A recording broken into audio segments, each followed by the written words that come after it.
Balitang Express. Express Balita. Hatid sa inyo ng Radyo DSPC. 888 sa inyong mga radyo.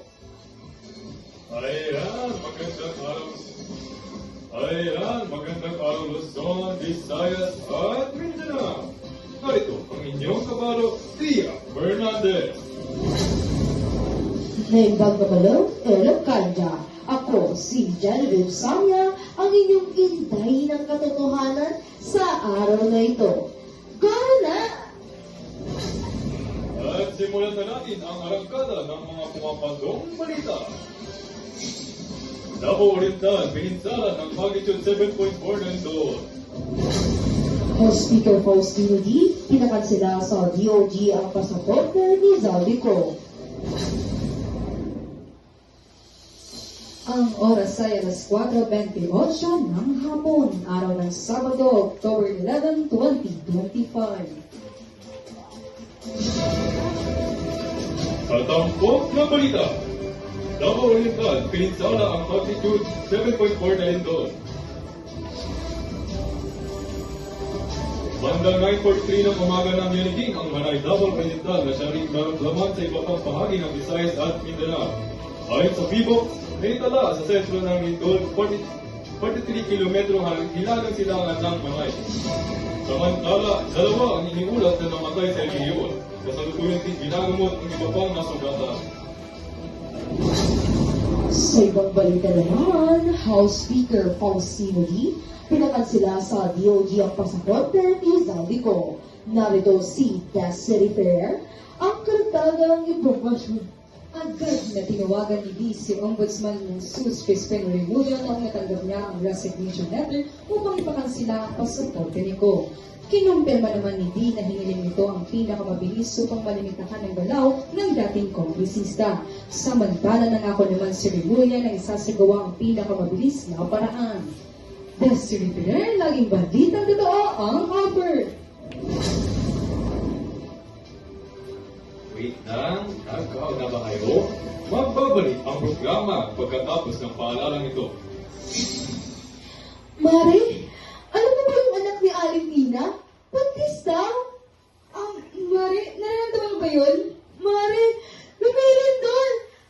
Mare, kalma. Remember, hindi ka dapat magpapanik. Don't you like this earthquake, baby? Don't you know, just stay low now. Hold me close, we'll be safe tomorrow. All you gotta do is just stop, cover and hold. C-H-D-C-H-D, C-H-D-C-H-D, C-H-D-C-H,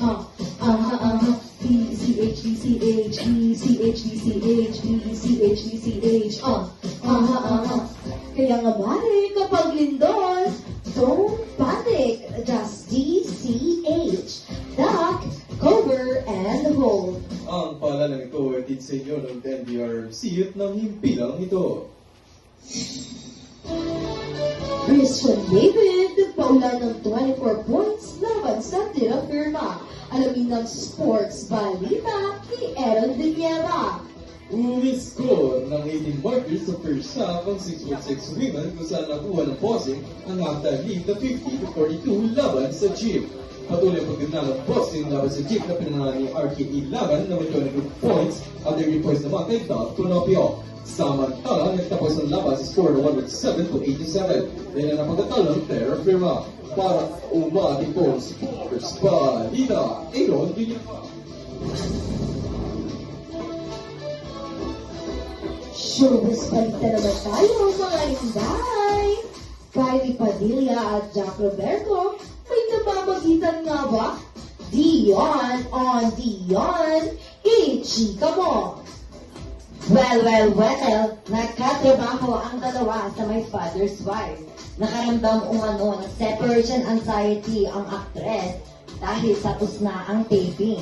Ayon kay Kylie, lahat naman sa production team ay naging close niya. Kaya naman, meron talagang mararamdaman ng separation anxiety. Ayon kay Jack, close lang talaga sila at komportable sila sa isa't isa.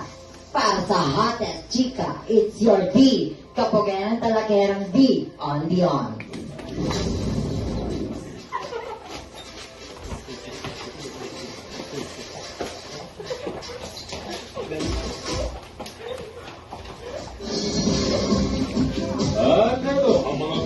aming nabala mula sa impilan ng mga balitang mabilis, balitang maasahan.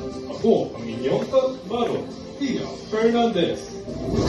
Serbisyong totoo, hindi ka maluloko. Ako ito, ang inday ng katotohanan, Genevieve Samia. Ito ang Radyo Express Balita, serbisyong totoo. Ayan! 75 days na lang, Pasko na! Bayan si